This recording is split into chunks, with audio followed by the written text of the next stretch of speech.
జీవ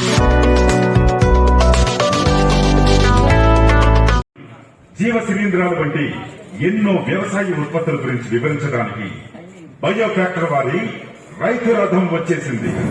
వెంటనే బయోఫ్యాక్టర్ వారి రైతు రథం దగ్గరికి విచ్చేయండి. బయోఫ్యాక్టర్ వారి ప్రతినిధులతో మాట్లాడి విలువైన సమాచారాన్ని పొందండి. బయోఫ్యాక్టర్ వారి జీవన ఎరువులను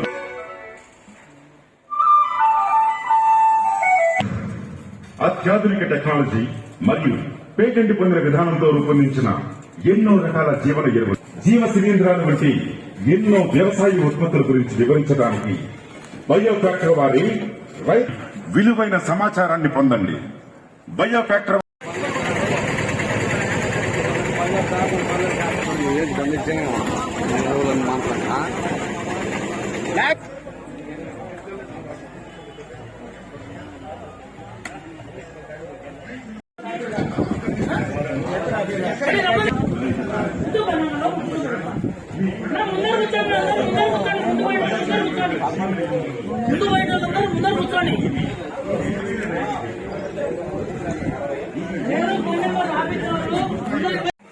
thank you sir.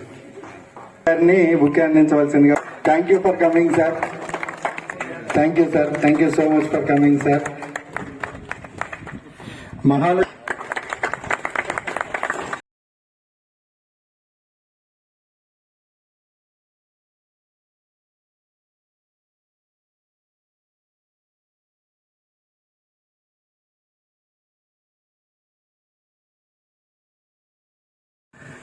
Thank you sir. Thank you for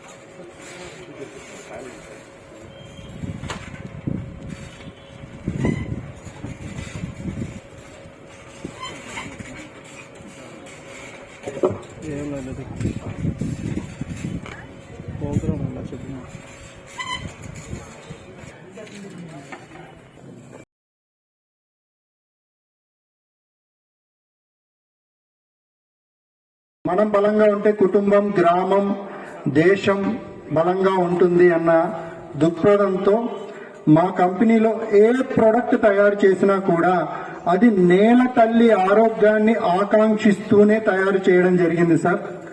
so మా దగ్గర పురుగు మందులు, తెగులు మందులు, వీడ్ సైడ్స్ మందులు ఏమీ ఉండవు. మా ప్రొడక్ట్ ఏది ఉన్నా కూడా నేల తల్లి ఆరోగ్యాన్ని ఎలా వృద్ధి చేయాలి, తద్వారా మొక్కలకు బలమైన పోషణను ఎలా ఇవ్వాలి అన్న దృక్పథంతో స్టార్ట్ చేశాం సార్. సో మేము ఎరువుల్ని తయారు చేస్తున్నప్పటికీ కూడా మా దగ్గర ఉన్న major portfolio bio fertilisers sir, జీవన ఎరువులు.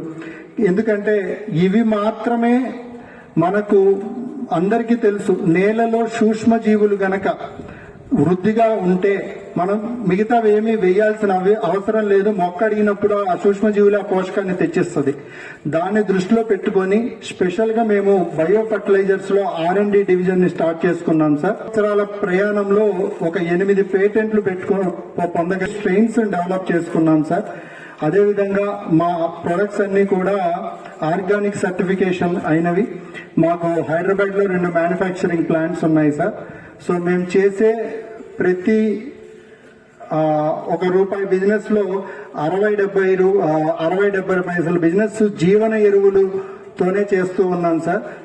సో ఇవి ఆర్గానిక్ సెగ్మెంట్ లోకి వస్తాయి. సేంద్రియ ఎరువుల వల్ల ఉపయోగం మీ అందరికీ తెలుసు. సో ఈ విధంగా నేల తల్లి ఆరోగ్యాన్ని ఆకాంక్షిస్తూ బలమైన పంటను పండించడం అన్న ధ్యేయంతో బయోఫ్యాక్టర్ ప్రొడక్ట్స్ ని డెవలప్ చేయడం జరిగింది. సో వాటి గురించి రాజుపాలెం ప్రజలందరికీ కూడా, మండల ప్రజలందరికీ కూడా నమస్కారాలు. ఇక్కడ కామన్ గ్రామ ప్రజలు కూడా వచ్చారు, అందరికీ కూడా నమస్కారాలు. ఇప్పుడు ఈ బయో ఫర్టిలైజర్స్ అనేటువంటి ఎరువులు మనము వ్యవసాయం చేస్తున్నాం, రసాయనిక ఎరువులు వాడుతున్నాం. మనము రసాయనిక ఎరువులు ఈ సంవత్సరం 2 మూటలు వాడితే ముందుకు 3 మూటలు, ముందుకు 3 మూటలు వాడితే మళ్ళీ 4 మూటలు, ఇట్లా పెంచుకుంటూ పోతున్నాం.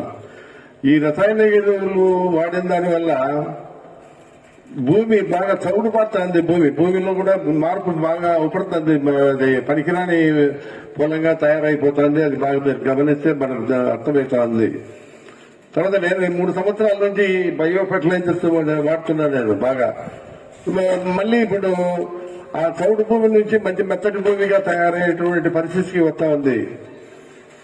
దీంట్లో రకరకాలైనటువంటి మంచి ఎరువులు మన పంటకు కావాల్సినటువంటి ఏమాత్రం చేసిపోయి రసాయనిక ఎరువులకు ఏమాత్రం చేసిపోయినటువంటి ఎరువులు ఉన్నాయి దీంట్లో చాలా రకాలు. ఇంకా మళ్ళీ ఈ సంవత్సరం పొటాష్, యూరియా ఇటువంటివి కూడా సపరేట్ గా మళ్ళీ తయారైనట్లు చెప్తున్నారు కంపెనీ వాళ్ళు. మనకు ఇక రసాయనిక ఎరువులతో పాటు మనకు పనిచేస్తుంది ఇది. ఈ ఎరువులు ఏమాత్రం సందేహం లేదు దీంట్లో. కాబట్టి మన పొలము భూమి బాగుపడుతుంది, పంట చేతికొస్తుంది.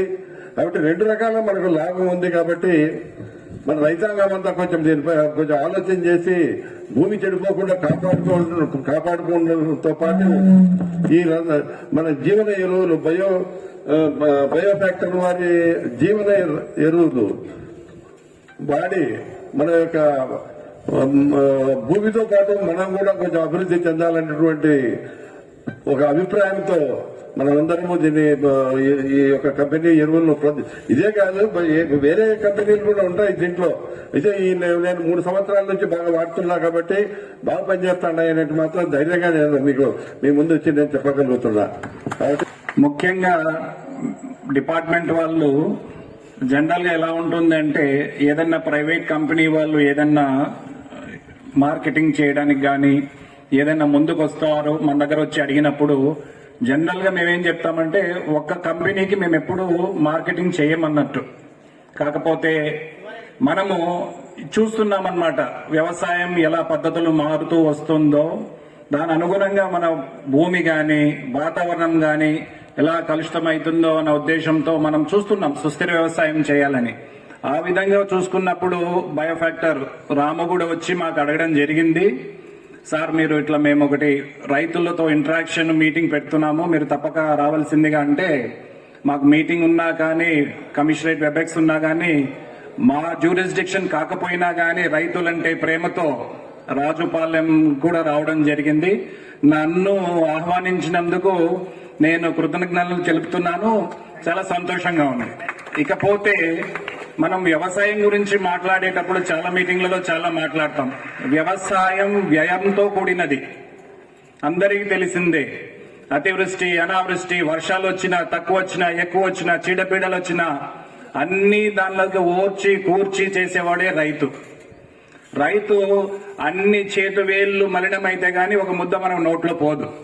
కాకపోతే అధికారులైనా కానీ ఇలా కంపెనీ వాళ్ళు కానీ మనకు మంచి ప్రోడక్ట్స్ తీసుకొని వచ్చినప్పుడు మనం దాన్ని మంచి ఉద్దేశంతో దాన్ని గ్రహించాలి. ఈ ఉత్పత్తులు వాళ్ళు మనకు మార్కెట్లో తీసుకొచ్చినప్పుడు అవి మన భూమికి ఏం చేస్తుంది అనేది కూడా గ్రహించాలని నేను కోరుకుంటున్నాను. ముఖ్యంగా మనం చూస్తే ఎప్పుడైనా కానీ వ్యవసాయ శాఖ చెప్తుండేది తక్కువ పెట్టుబడితో ఎక్కువ దిగుబడులు పొందాలి అని మనం చెప్తుంటాం అన్నమాట. దానికి అనుగుణంగా మనం ఎన్నో చేస్తుంటాం అన్నమాట. నూతన వంగడాలు తీసుకురావడం కానీ, భూసార పరీక్ష ఆధారిత ఎరువులు వేయడం కానీ, అలాగే డెమాన్స్ట్రేషన్స్ ప్లాట్లు చేయడం కానీ, సస్యరక్షణ చర్యలు చేయడం కానీ, కొత్త పద్ధతులు ఏవైనా వచ్చినా కొత్త పంటలు ఏమొచ్చినా కానీ తెలియజేయడం కానీ ఇవన్నీ మనం చేస్తూనే ఉంటాం. కాకపోతే వ్యవసాయం చేసే రైతన్నలు ఒకసారి జాగ్రత్తగా మళ్ళీ ఒకసారి పునరాలోచించుకోవాలి అన్నమాట. ఎందుకంటే పాతకాలంలో చేసే వ్యవసాయ పద్ధతులు అన్నీ ఇప్పుడు మరి ఒకటే విధంగా మోనోక్రాపింగ్, ఎరువులు కూడా ఒకటే వేయడము, కాన్సన్ట్రేటెడ్ గా ఉండే ఇనార్గానిక్ ఎరువులే వేయడం ఇవన్నీ జరుగుతూ ఉంది. దీన్ని ఒక్కసారి మీరు గ్రహించండి. ఈ రోజు మీటింగ్ లో మేము చెప్పేది దాని గురించి ఆలోచించండి. నెక్స్ట్ బయోఫ్యాక్టర్ వాళ్ళ ప్రోడక్ట్స్ గురించి కూడా చెప్తారు. ముఖ్యంగా చూడండి, మన భూమిలో ఉండే సేంద్రియ కర్బనం అనేది చాలా తగ్గిపోతా ఉంది. మనకు సేంద్రియ కర్బనం గురించి మీకు తెలియకపోవచ్చు. అది ఉంటే కానీ మనకు పంటలు పండవు. అది 0.3% పడిపోయింది. అందరికీ చిన్న విషయమే. మన దగ్గర ప్రతి ఒక్కరికి మోటార్ సైకిల్ ఉంటాయా లేదా? మీకు అందరికి ఉంటాయి కదా. పలకడం లేదు, తల ఒక్కటి ఊపుతున్నారు. ఉంటాయి కదా. ఉంటే సర్వీసింగ్ ఇస్తామా లేదా? ఇస్తానారా? అలానే మన భూమి కూడా సర్వీసింగ్ చేయాల. మన భూమిని కూడా సర్వీసింగ్ చేయాల. మోటార్ సైకిల్ సర్వీసింగ్ ఇవ్వకుంటే ఎలా పాడైపోయి ఒక 2-3 ఏళ్లకు పనికి రాకుండా పోతుందో మన భూమిని కూడా సర్వీసింగ్ చేయాల. భూమిని సర్వీసింగ్ ఎట్లా చేస్తాం చెప్పు? మోటార్ సైకిల్ అంటే ఆయిల్ మారుస్తాడు, సరిపోతుంది. భూమిని సర్వీసింగ్ చేయాలంటే ఎట్లా చేస్తాంనా? ఎక్కువ పాస్పేట్ యూరియా బస్తాలు వేస్తే సర్వీసింగ్ అవుతుందా? కాదు కదా. యూరియా పాస్పేట్ పొటాసు వేసి భూమిని మనము ఎక్కువ పండకుండా చేస్తున్నాం. దానికి సర్వీసింగ్ చేయాలంటే మనము ఇక్కడ మన బస్తాలన్నీ చదివితే తెలుస్తాయి అనమాట. బయోలాజికల్ ఫర్టిలైజర్స్, ఆర్గానిక్ ఫర్టిలైజర్స్, జీవ ఎరువులు, జీవన ఎరువులు ఇవన్నీ ఉంటాయి. మన భూమి సర్వీసింగ్ చేయాలంటే నువ్వు వేసిన పాస్పేట్ కరగాలంటే పాస్పేట్ కరిగించే బ్యాక్టీరియా ఉండాల భూమిలో. యూరియా కరగాలంటే యూరియాని కరిగించే బ్యాక్టీరియా ఉండాల. ఏదన్నా ఇప్పుడు వేస్తానే తినేస్తుందా చెట్టు? నీ మొక్క తింటుందా? మనం పత్తి వేస్తాం కదా, పత్తికి పాస్పేట్ వేస్తానే తినేస్తుందా? తినలేదు కదా. పాస్పేట్ వేస్తానే పాస్పేట్ కరిగించే బ్యాక్టీరియా భూమిలో ఉండాల. ఆ భూమిలో పాస్పేట్ కరిగించే బ్యాక్టీరియా వృద్ధి చెందాలంటే మనము పేడ ఎరువులు గాని, పచ్చిరొట్ట ఎరువులు గాని, ఇట్లా ఆర్గానిక్ గాని ఇవన్నీ వేస్తేనే ఆ బ్యాక్టీరియా అంతా వృద్ధి చెంది మన మొక్కలకు అందేటట్టుగా చేస్తాయన్నమాట. ఆ భూమిని సర్వీసింగ్ చేసే ఎరువులే ఈ మన బయోఫ్యాక్టర్ ఎరువులు అన్నమాట. మీరు ఎప్పుడైనా గమనించండి, ఊరుగా ప్రతిసారి యూరియా పాస్పేట్ వేసి భూమి ఖచ్చితంగా భూమి పాడైపోతుందా? భూమిలోనే ఇవన్నీ ఉండిపోయి చెట్లకు అందకుండా చేస్తాది. మిగతా వేసే ఎరువులు చెట్లకు అందకుండా చేస్తాయి. ఈ ఎరువులు ఏం చేస్తాయి? మనం వేసే ఎరువులు ఆల్రెడీ వేసిన ఎరువులను కూడా మన మొక్కలకు అందేటట్టు చేయడం కోసమే ఈ జీవన ఎరువులు మరియు ఆర్గానిక్ ఎరువులు ఇవన్నీ కూడా మనము ఒక్క బయోఫ్యాక్టర్ కంపెనీ అనే కాదు, మీకు నచ్చిన అంటే నమ్మకమైన ఒక మెయిన్ నమ్మకమైన ఎరువును ఎంచుకోవాలన్నమాట. వేదిక పైన ఉన్నటువంటి ఇలా అనుభవం లేదు. కాకపోతే మనం రైతులుగా వ్యవసాయం చేయాలంటే మనము వ్యవసాయానికి 16 రకాల పోషకాలు అవసరం. మనకు 16 రకాల పోషకాలలో ఎన్పీకే అనేటివి ప్రధానంగా మనం మాత్రమే వాడుతూ ఉంటాం. ఎన్పీకే నత్రజని, భాస్వరము, పొటాస్ మాత్రమే వాడుతూ ఉంటాం. ప్రధాన పోషకాలు అవి. ద్వితీయ పోషకాలు అంటే కాల్షియం, మెగ్నీషియం, సల్ఫర్ అనేటివి ద్వితీయ పోషకాలు. సూక్ష్మ పోషకాలు అనేవి మెగ్నీషియం, మ్యాంగనీసు, మాలిబ్డినము, క్లోరిన్, జింకు ఇలాంటి 7 రకాల సూక్ష్మ పోషకాలు ఉంటాయి. ఇవన్నీ సమపాలలో వాడినప్పుడే అన్ని అంటే మన శరీరంలో సోడియం లెవెల్ అని, థైరాయిడ్ అని చిన్న ప్రాబ్లమ్స్, చిన్న టాబ్లెట్ అన్నమాట, పెద్ద కాస్ట్ ఏం చేయవు, కానీ అవి పంటల మీద ప్రభావం ఎక్కువ చూపిస్తాయి. వాటి లోపాలను గుర్తించి మనము వ్యవసాయం చేయగలిగితే ఏ రోగాలు రావు, పెస్టిసైడ్స్ అన్ని రకాలుగా కంట్రోల్ చేసుకునే అవకాశం ఉంటుంది. అయితే అవి చేయాలంటే మనం ముందు సాయిల్ టెస్ట్ చేయించుకోవాలి. మన పొలంలో ఏం తక్కువ ఉంది ఏమి అనేది మనం ఐడెంటిఫై చేసుకునే పరిస్థితి ముందు మనం రావాలి. అక్కడి నుంచి మనం వ్యవసాయం మొదలు పెట్టాలి. మనం పూర్వం నుంచి 30-40 ఏళ్ల కిందట ఏ ఫర్టిలైజర్ లేకుండా వ్యవసాయం పండుతున్నదంటే భూమిలో కర్బన శాతం ఆటోమేటిక్ గా ఈ ఆకులు, చెట్లు, ఇప్పుడు అడవులలో ఆకులన్నీ రాలిపోయి ఆటోమేటిక్ గా అవన్నీ కుళ్ళిపోయి కర్బన శాతము పెరిగిపోతుంది. కర్బన శాతం 2-4% ఉంటేనే మొక్క వేరు వ్యవస్థ అనేది బాగుపడుతుంది. వీళ్ళందరూ చెప్పేది ఏమంటే ఈ సేంద్రియ ఎరువులు వాడడం వల్ల కర్బన శాతం పెరుగుతుందని ఇప్పుడు ప్రధానంగా ఈ బయో ఎరువులన్నీ కూడా ప్రధానంగా ముందుకు వస్తున్నాయి. ఖచ్చితంగా ఇవి వాడాల్సిన అవసరం అయితే మనం ఉంది. ఎందుకంటే మన పొలాలన్నీ దాదాపు పాడైపోయినాయి. మళ్ళా మనం వెనక్కి తీసుకుపోవాలా? మళ్ళా 30 సంవత్సరాల కిందట మన పూర్వీకులు మనకు అందించిన పొలాన్ని మనము మళ్ళా మన వారసత్వానికి అందించాలంటే ఖచ్చితంగా ఈ కర్బన శాతాన్ని, ఇంకా తర్వాత పోషక విలువలతో కూడిన వ్యవసాయాన్ని ఖచ్చితంగా చేయాలా. వాటిలో మనకు ఈ బయోఫ్యాక్టరీ కంపెనీనే కాకుండా రకరకాల కంపెనీలు కూడా వచ్చాయి. వాటిలో మనకు మెరుగైన ఫలితాలు ఏముంటాయో అవి వాటిని చూసుకొని వాడి మన వ్యవసాయం ముందుకు పోవాలని చెప్పి కోరుకుంటున్నాను. నమస్కారం. కంపెనీ వాళ్ళు మాట్లాడతారు. వాళ్ళ మెయిన్ సంవత్సరాలు నా ఫరం ఇన్ని సంవత్సరాలు ఈ విధంగా ముందుకు సాగిపోతుంది అంటే ఎస్పెషల్లీ రాజుపాలెం మండలం, ఆ రాజుపాలెం మండలంలో కూడా కుర్రపాడు, గోపవరము, రాజుపాలెము, టంగుటూరు, అరకటవేమల, పగిడాల, కుమ్మరపల్లె, కొట్టాల నుంచి అన్నదమ్ముల కంటే ఎక్కువ. ప్రతివాడు వస్తుంటాడు, చెప్తుంటాడు, పోతుంటాడు. కాకపోతే ఈ యొక్క మండలంలో బి రామచంద్రారెడ్డి, కూలూరు రంగారెడ్డి గారు నా యొక్క ఫరానికి 2 నేత్రాలు. ఏదైనా ఒక వ్యవసాయంలో ఈ విధంగా ముందుకు పోవాలన్నానంటే నీకు తెలుసానని అడుగుతాను. ఇట్లా కంపెనీ ప్రతినిధులను కానీ 30 సంవత్సరాల క్రితం అగ్రికల్చర్ పర్పస్ కానీ అందరం కూర్చొని ఏ విధంగా వాడాలా, ఈ మందులు ఏ విధంగా ఉపయోగపడతాయని అట్లా వ్యవసాయాధికారి organic fertilizer and pesticide 2 combination ప్రోడక్ట్లు వీళ్ళు సప్లై చేస్తున్నారు. 2 సంవత్సరాల కిందట మేము ఈ కంపెనీ తీసుకున్నాము. First fertilizer only organic fertilizer only వీళ్ళదే వాడిస్తున్నాము. ప్రజలకు ఫస్ట్ కడగొన్నారు, అంటే ఓన్లీ ఇదే వేస్తే దిగుబడి బాగా వస్తుందా అన్న డౌట్లు ఉన్నాయి. తర్వాత మనం కూడా ఎంకరేజ్మెంట్ కొద్దిగా తక్కువై మనం కూడా చేయలేదు. ఈసారి మళ్ళీ కొద్దిగా ఎంకరేజ్మెంట్ చేయాలని, ఆర్గానిక్ ఫర్టిలైజర్ ప్రతి రైతు వాడాలని, మనం ఇక్కడ పండించే పంటకి పూర్తి రేటు రావడం లేదన్నా. అదే ఫారిన్ లో మన ప్రోడక్ట్లే ఇక్కడ ఫారిన్ కి ఎక్స్పోర్ట్ అవుతున్నాయి. మన ఇక్కడ యాపిల్ కేజీ 200 ఉంటే ఆడ ఒక పీస్ 200 ఉంది. అది ఎందుకంటారు? ఆర్గానిక్ ఎక్కువ వాడి కొద్దిగా ఫస్ట్ గ్రేడ్ క్వాలిటీ ఇక్కడి నుంచి అక్కడికి తీసుకెళ్లి వాళ్ళు సొమ్ము చేసుకుంటున్నారు. అదే మనం కూడా ఈ ఆర్గానిక్ అంటే ఒక ఫర్టిలైజర్, కెమికల్ ఫర్టిలైజర్ ఒకటి, ఆర్గానిక్ ఫర్టిలైజర్ ఒకటి వాడి మనం కూడా ఇలాంటి దిగుబడులు బాగా తీయాలని ఆశిస్తున్నాను. థ్యాంక్స్. లాభంగా చేయలేకపోతున్నాం. ఒక సంవత్సరం కాతే ఇంకో సంవత్సరం అన్నా మనకు అర్థం కావాలి ఎక్కడో తప్పు జరుగుతుంది, దాన్ని సరిదిద్దుకోవాలనే విషయం అయితే మాత్రం మన స్ఫురణలోకి రావాలి. 10 సంవత్సరాల తర్వాత కూడా అదే తప్పు చేస్తూ వెళ్తున్నాం. తర్వాత ఇంక కొత్తగా చేసే తప్పులే ఉండవు. మొదటిగా మనం చేస్తున్న అతిపెద్ద తప్పు ఏంటి అంటే రసాయన ఎరువులు మాత్రమే వాడటం. మిమ్మల్ని రసాయన ఎరువులు వాడటం తప్పు అని మేము చెప్పట్లేదండి.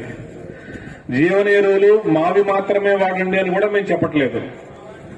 మీరు ఏ కంపెనీ అయినా వాడుకోండి. రసాయన ఎరువులు, జీవన ఎరువులు, సేంద్రియ ఎరువులు ఈ 3 కలిపి వాడినప్పుడు మాత్రమే మీరు పూర్తి ప్రతిఫలాన్ని తీసుకోగలుగుతారు. ఇప్పుడు ఏదన్నా మనకు పంటకి ఏదన్నా చీడపేడ వచ్చింది, సమస్య వచ్చింది, ఆకులో కొమ్మలో తీసుకొని డీలర్ దగ్గరికి వెళ్తాం. ఆయన వెళ్ళిపోయినప్పుడు ఏం చెప్తాడు డీలర్ గారు, అన్న దీంట్లో ఈ ఇక్కడ ఈ ప్రాబ్లం, ఈ ఫంగల్ ప్రాబ్లం ఉందన్నా, ఈ బ్యాక్టీరియల్ ప్రాబ్లం ఉంది, లేకపోతే ఈ పురుగు వచ్చింది, ఈ 2 మందులు కలిపి వాడన్నా, లేకపోతే ఈ 3 వాడన్నా అని చెప్పి 2-3 మందులు కలిపిస్తున్నాడు. వాడుతున్నాగా మీరు వాడే 2-3 మందులు కలిపి వాడే మందులు ఏ మందుల వల్ల మీ దిగుబడులు పెరగవు, కేవలం నష్టం రాకుండా మాత్రమే ఆపుతాయి. పురుగో తెగులో రావడం వల్ల ఏమొస్తుంది? నష్టం వస్తుంది. కానీ దిగుబడి పెరగాలంటే ఎవరి చేతిలో ఉంది? మీ చేతుల్లో ఉంది. దిగుబడి పెరగాలి అంటే మీ చేతుల్లో మాత్రమే ఉంది. ఎలా ఉంది? మీరు రసాయన ఎరువులు వాడాలి. ఆర్డీఎఫ్ అంటారు, recommended dose of fertiliser. Government వారు, డిపార్ట్మెంట్ వారు మీకు ఎప్పటికప్పుడు అనుకూలంగా ఉండి అందుబాటులో ఉండి సలహాలు సూచనలు ఇస్తున్నారు. అన్నా మీరు ఎకరానికి 1 బస్తా యూరియా వాడండి, లేకపోతే 1.5 బస్తా వాడండి. ఇప్పుడు మనం యూరియా గురించి మాట్లాడుతున్నాం కదా, యూరియా ఎలా తయారవుతుందో తెలుసా మీకు? ఎంత కొంటున్నాం మనం? 265 రూపాయలు కొంటున్నాం యూరియా. అది తయారవడానికి అయ్యే ఖర్చు 2700 రూపాయలు. 50 కిలోల బ్యాగ్ ఎంత? 2700 రూపాయలకి తయారవుతుంది. గవర్నమెంట్ వారు 90% రాయితీ మీద 265 రూపాయలకి మనకి ఇస్తున్నారు. అయిందా? రాయితీ పక్కన పెడదాం. యూరియాలో ఏముంటుంది? నత్రజని. నత్రజని ఎక్కడుంది? గాల్లో ఉంది. గాల్లో ఉన్న నత్రజని యూరియాగా మారటం కోసం కంపెనీలు ఏం చేస్తున్నాయి, నత్రజనిని హైడ్రోజన్ని రెండింటిని 1500 డిగ్రీల టెంపరేచర్ లో ఫార్ములేట్ చేస్తున్నాయి. అంటే ఎంత? 1500. డిఏపీలో ఏముంటుంది? ఇంకా నత్రజని, భాస్వరం 2 ఉంటుంది. నత్రజని 18%, భాస్వరం 46%. 50 కిలోల్లో ఎంత ఉంటుంది? 50 కిలోల్లో నత్రజని ఎంత ఉంది? పెరుగుతూ పోతూ ఉంటే ఏమైందంటే సాయిల్లో ఉన్న ఆర్గానిక్ కార్బన్ తగ్గుతూ వస్తుంది. ఈ ఆర్గానిక్ కార్బన్ అంటే ఏంటి? ఆర్గానిక్ కార్బన్ ఉండడం వల్ల మొక్కలు ఎందుకు బాగా బలంగా దృఢంగా ఎదిగి మంచి కాయలు ఎందుకు కాస్తాయంటే, భూమిలో పోషకాలు ఉన్నాయి. మొక్కకి మనందరికీ తెలిసిన సుమారుగా ఖచ్చితంగా తెలిసిన 16 రకాల పోషకాలు అవసరం. కానీ సుమారుగా మొక్కకు అవసరమైన 4000 రకాల మూలకాలు. వాటికి పేర్లు కూడా పెట్టలే చాలా వాటికి. మనం వాడే 16 రకాల పోషకాలని పోషకాలు అంటాం. కానీ ప్రాణాధార పోషకాలని 3 ఉంటాయి. 16, 3, 19. ఆ ప్రాణాధార పోషకాలేంటి? దాంట్లో మొట్టమొదటిది సేంద్రియ కర్బనం. కర్బనం మాకు ఉంది. ఈ రోజే మా పీ ఫ్యాక్టర్ అనే దానికి ISI మార్క్ కూడా వచ్చింది. మేము ముఖ్యంగా నమ్మేది ఏంటి అంటే క్వాలిటీ. మీరు మా మీద 10 రూపాయలు ఖర్చు పెట్టారు, రైతు అనే ఆయన మా మీద 10 రూపాయలు ఖర్చు పెట్టారు. ఇది నేను ఓపెన్ ఛాలెంజ్ చెప్తున్నాను ఎవరికైనా సరే. నా మీద, మా కంపెనీ మీద మీరు 10 రూపాయలు ఖర్చు పెడితే మీకు ఖచ్చితంగా 80 నుంచి 100 రూపాయలు వెనక్కి తిరిగి వస్తాయి. ఇది మొదటిగా నేను చెప్పే మాట. దీన్ని ROI అంటారు, రిటర్న్ ఆన్ ఇన్వెస్ట్మెంట్. రైతు ఎప్పుడు లెక్కలు చూసుకోవాలి. నేను ఎంత ఖర్చు పెట్టాను, నాకు ఎంత దిగుబడి వచ్చింది, నా దిగుబడిలో నా ఖర్చులు పోయిన తర్వాత నాకు ఎంత మిగిలింది. ఒకవేళ మీరు లెక్కలు చూసుకుంటే 2 సంవత్సరాల కన్నా వ్యవసాయం చేయరు. అయినా కూడా మీరు వ్యవసాయం చేయడానికి గల ఒకటే కారణం తెలుసా? ఇప్పటికి కూడా మీకు లాభాలు రాకపోయినా నష్టాల్లో నడుస్తున్న అయినా మీరు ఎందుకు వ్యవసాయం చేస్తున్నారంటే కేవలం భూముల విలువ పెరుగుతుంది కాబట్టి మాత్రమే మీరు వ్యవసాయం చేయగలుగుతున్నారు. భూముల విలువ పెరగకపోతే మీరు చేయలేరు. దానికన్నా మొత్తం మన దిగుబడులు పెంచుకున్నాం. ఇప్పుడు నేను వ్యాపారం చేసేటప్పుడు బోల్డంత R&D చేస్తున్నానని చెప్తున్నాను కదా. నేను మీకు ఇక్కడ దాకా ఉత్పత్తి తీసుకురావడానికి నేను దీని వెనకమాల కష్టపడుతున్నాను కదా. అట్లాగే మీరు చేసే పనిలో ఇంకొద్దిగా కొత్తగా ఆలోచించండి. కొత్తగా ఆలోచించి మంచి పద్ధతులు గవర్నమెంట్ డిపార్ట్మెంట్ చెప్తా ఉంది, మాబోడ్డోళ్ళు వచ్చినప్పుడు చెప్తా ఉంటాం. వాటిలో ప్రయత్నం చేయండి. 20%, 20 to 25% లో ప్రయత్నం చేయండి. బాగుంది, నెక్స్ట్ ఇయర్కి పెంచుకోండి. అలా కాకుండా ఇలానే చేస్తామంటే మీరు ఇలానే నష్టపోతారు. అది తప్పు. అందుకే వ్యవసాయం చేస్తే లాభాలు రావాలి, నష్టాలు కాదు రావాల్సింది. ఈసారి నెక్స్ట్ ఇయర్ మనం ఇక్కడే మీటింగ్ పెట్టినప్పుడు ఈ సంవత్సరం మీకు లాభాలు వచ్చినాయి, ఎంతమందికి లాభాలు వచ్చినప్పుడు అందరూ చేయాలి.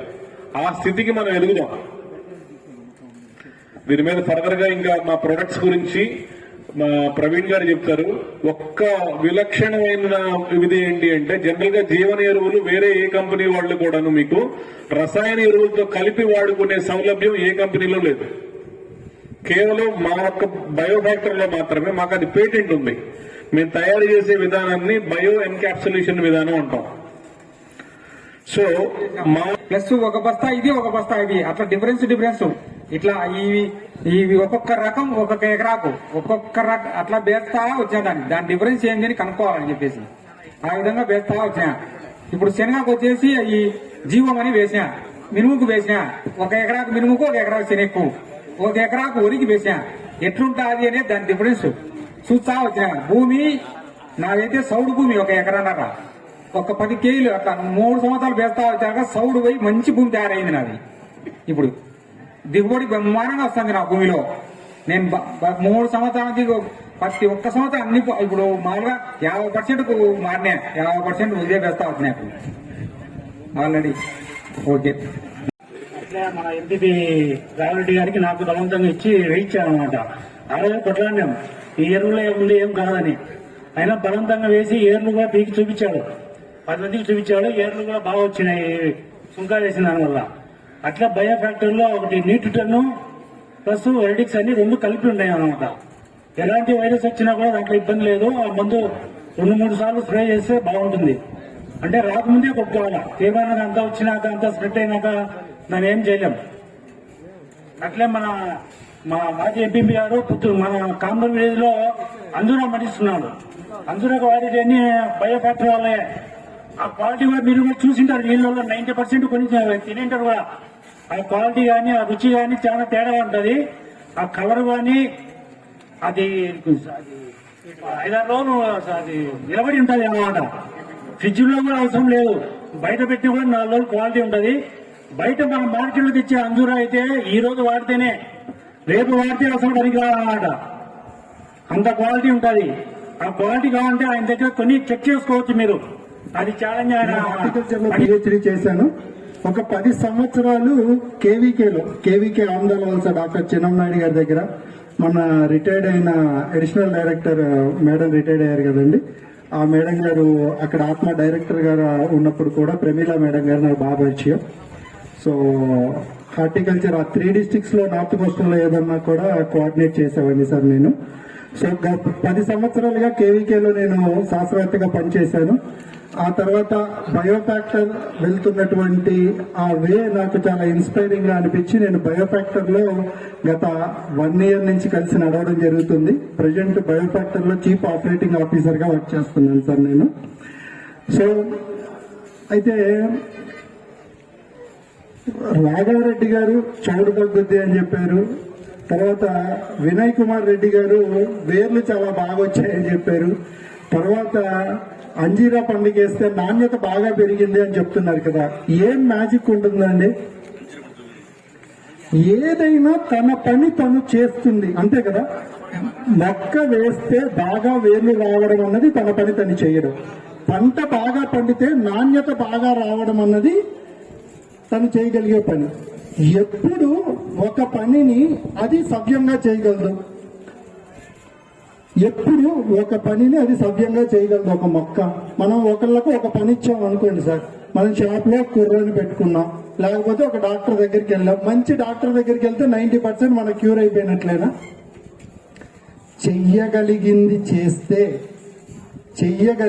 చేస్తే అక్కడ అల్టిమేట్ ఉన్నటువంటి రిజల్ట్ వచ్చేస్తుంది. అవునా కాదా? అంతేనా కదా సార్? చెయ్యగలిగింది చేస్తే ఇప్పుడు 10 మంది కాడికి పోయినా కూడా తగ్గినటువంటి రోగం ఇంకో డాక్టర్ దగ్గరికి పోతే తగ్గుద్ది.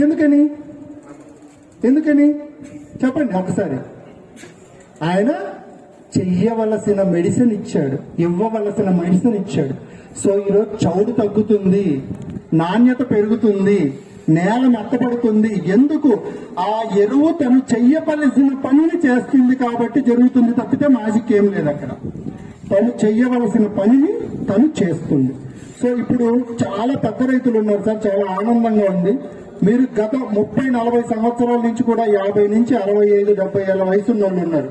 గత 30-40 సంవత్సరాల నుంచి మీరు వ్యవసాయం చేస్తున్నారు. ప్రతి 5 ఏళ్లకు ఒకసారి మనం పండించే పంటకి ఎరువులు వేసే అంటే ఎరువులు బస్తాలు వేసే మోతాదు పెరుగుతుందా తగ్గుతుందా? క్రితం ఎరాళ్ళు పండించాము మేము. వేరే టైం పండిము. అప్పుడు 80-70 అటు అవుతున్నాయి. తర్వాత రాము సార్ వచ్చి మా తోట దగ్గరకు వచ్చి అన్ని చూసి మాకు ఈ సుంకా గాని ఈ జీవన్ గాని ఇచ్చినాడు. ఈ రోజు 3 ఏళ్ల నుంచి 140 దాకా పండించాము మేము. ఆయనకు ఉండే గౌరవంతో ఇక్కడ వచ్చి చెప్పాలనుకున్నా చెప్తున్నాము. అది సార్ దీనివల్ల మాకు ఉపయోగపడింది సార్. 140 సార్ ఈ వేసినప్పుడు. మా వాడినాం సార్ 4-5 సార్లు వాడినాం. రైతులందరికీ, స్టేజీ పైన ఉన్న పెద్దలందరికీ నా నమస్కారాలు. కృష్ణకిషోర్ అంగడి తరఫున రామును పంపించారు.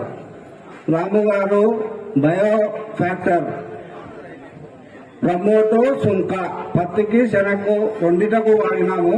రిజల్ట్ బాగా ఉన్నది. మా తరఫున 5 రోజులు కొరతలో అమ్మినాము. తర్వాత రేటు తేడా వచ్చిందని ఎవరు అంత అవగాహన లేదు. అది సార్లు అడగాలని.